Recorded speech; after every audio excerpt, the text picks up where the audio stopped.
Welcome in, Bomani. How are you? Yeah, I'm good, man. How about you guys? We're doing great, other than we can't get out of this abyss that is Loserville and Duval, which stinks. A 2-9 club. And the reason why we wanted to get with you is because it's a popular theme. A lot of people are saying, why has Doug Peterson not been let go? Where do you come in on that? Well, if the argument from ownership is, well, what's that going to solve? Mm-hmm. Fair question, right? Yeah. It's just that usually when the team comes in with some level of expectation, like I don't think people expected this to be a Super Bowl team, but 3 years ago when Meyer took over the team, a big part of why he did is because this looked like the best opening that was available. A team that was going to have some picks coming in. They had the chance to take Trevor Lawrence, all of these things. Ordinarily, when a team starts the way that this team has started, where there was a thought that there would be something that could happen with the season, normally the coach gets fired because you got to do something. And if you had seen this movie happen already with Doug Peterson in Philadelphia, where he reaches a little bit of a peak and then it looks like everything checks out in large part because he's way too fond of his offensive coordinator, I would have thought that someone would have looked up and realized, okay, it's time to let this go. But they have not. You guys just like, okay, well, let's just try to get the number one pick. I guess that's a noble goal. Bomani, I've coined the phrase for this organization as comfortable losers.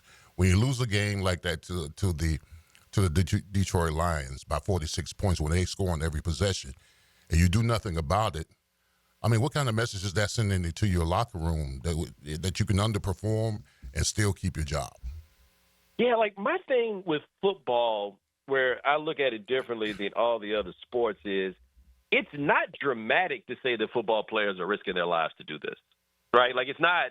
If somebody tells me that, I have to acknowledge that. Like I feel much different. I mean, I hate tanking across the board, but I feel much differently about tanking in football than anywhere else because the stakes are entirely too high. And so I can't imagine strapping it on to play football and just looking around and feeling like, wow, we may not individually be losers, but we have developed like this is a loser situation that we're in. We are in a losing proposition, and nobody seems to want to do anything to make it better.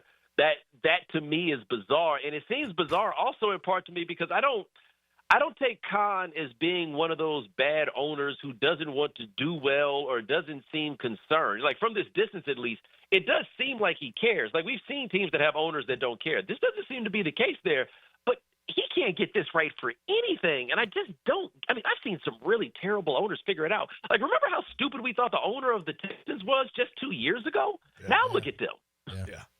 Bomani, you've been around the league. You've followed this league for a long time. Been around these players. When I say to you, Jacksonville Jaguars, holistically, what do you think of?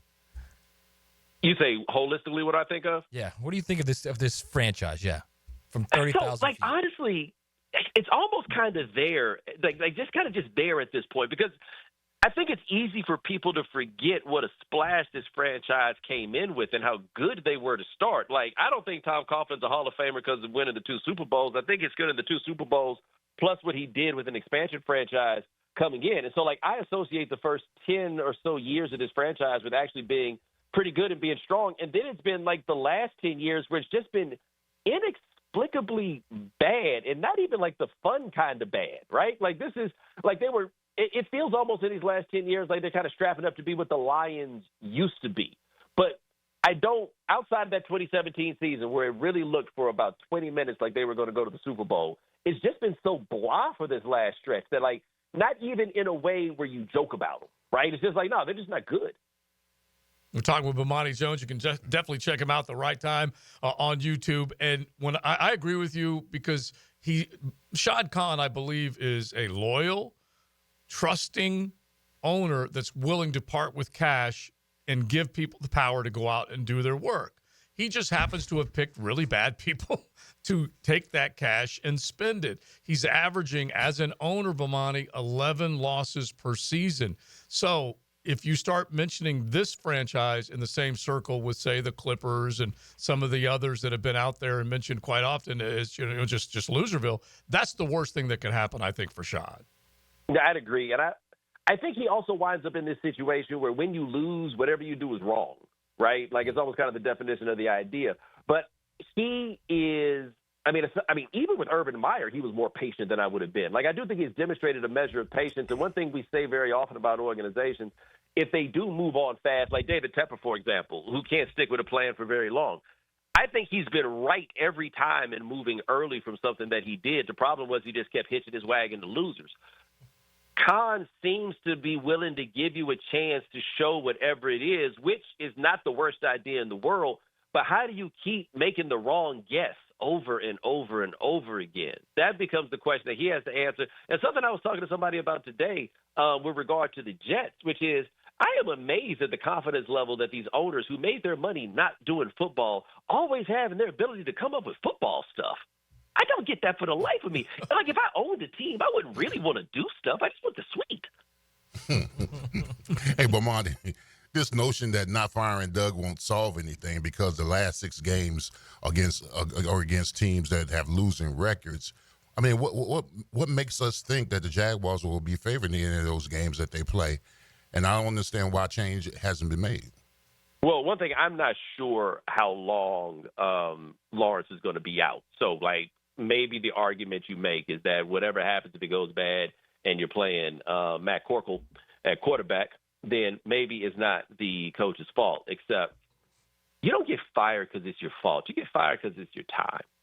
And regardless of whether or not it is Doug Peterson's fault, it seems very, very clear that it is his time. And I would think before now you need to turn something around. My thought was that if they lost to the Patriots in London, then they would have had to do something before they got back on the ground. But I didn't realize then that they didn't have their bye week until it was come around this time. Mm-hmm. Then at that point, I was like, okay, well, if you lose before the bye week, then you go ahead and you take care of this. If only the signal to the people who I could totally understand your fan base is being disillusioned, but just to let them know, hey, man, somebody cares, right? Like, somebody wants to do something. And sometimes somebody has to lose their job for that to happen. And I don't get weepy about that. Hey, the issue isn't losing your job. The issue is not getting a check no more. He's going to get a check. He'll be all right. Right. Bomani, I'd love to talk to you about Dalton Knecht scoring 37 last night, but I have to ask you this. Trevor Lawrence, from a national perspective, is it that they're wasting him or that he's just not that good? I think it is a combination of two things. Like, to me, it's a very interesting comparison between he and Deshaun Watson, where Deshaun Watson, to me, was unequivocally a better college quarterback than Trevor Lawrence was. But Trevor Lawrence was absolutely a better pro prospect. I'm not that wild about guys who don't have great arms, right? Watson, before it all fell apart, was a better quarterback than Lawrence has ever demonstrated himself to be. And I've been trying to figure out exactly what it is that is the holdup there. He has all the tools, but there is something missing with him that I don't quite understand. I also think it's worth noting, all those quarterbacks in that COVID draft, none of them have made it work. I think other than Justin Herbert. The rest of them, it's all been a bit of a struggle with all of them. No, Justin Herbert's not even that draft. I want to say he's 2020. None of them have gotten it right. Trey Lance, I mean, he can't even beat out Cooper Rush. We saw Zach Wilson is already out of the league. Justin Fields is already gone from where his place is. Mac Jones is already gone.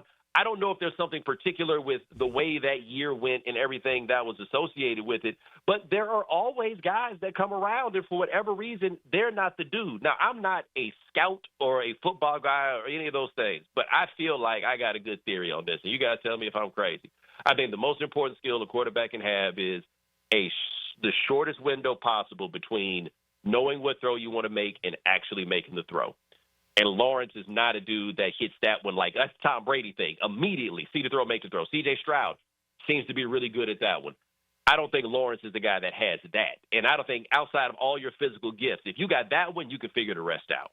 Yeah, and the killer here, Bomani, is that we thought Doug and Trevor that added up to exactly what you were just describing. And it did in 22, and then it's just suddenly evaporated. That's for sure. All right, real quick. Well, it's also, right fast, it's worth noting. Yeah. With Doug Peterson, it did with Carson Wentz in 17. And then it wasn't like that ever again. Very true.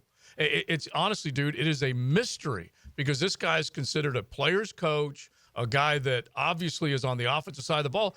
I don't even think I think he might even be unwilling to call plays right now, Bomani. That's how this thing is kind of just boiled down to nothing.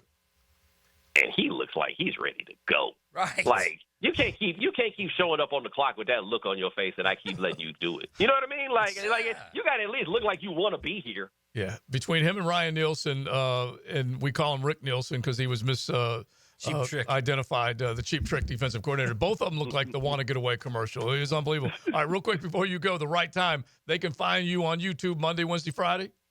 Yes, sir. Monday, Wednesday, Friday. We're on at noon, Monday and Wednesday, 10:30 on Fridays, and available where all 5 podcasts are given away for free. All right, dude. Thank you very much. We'll talk to you soon. No problem, man. You guys be good. All right. Hey, Mia here, and thanks so much for watching 1010XL Jaguars. For even more coverage of the Big Cats, be sure to subscribe to 1010XL Jaguars.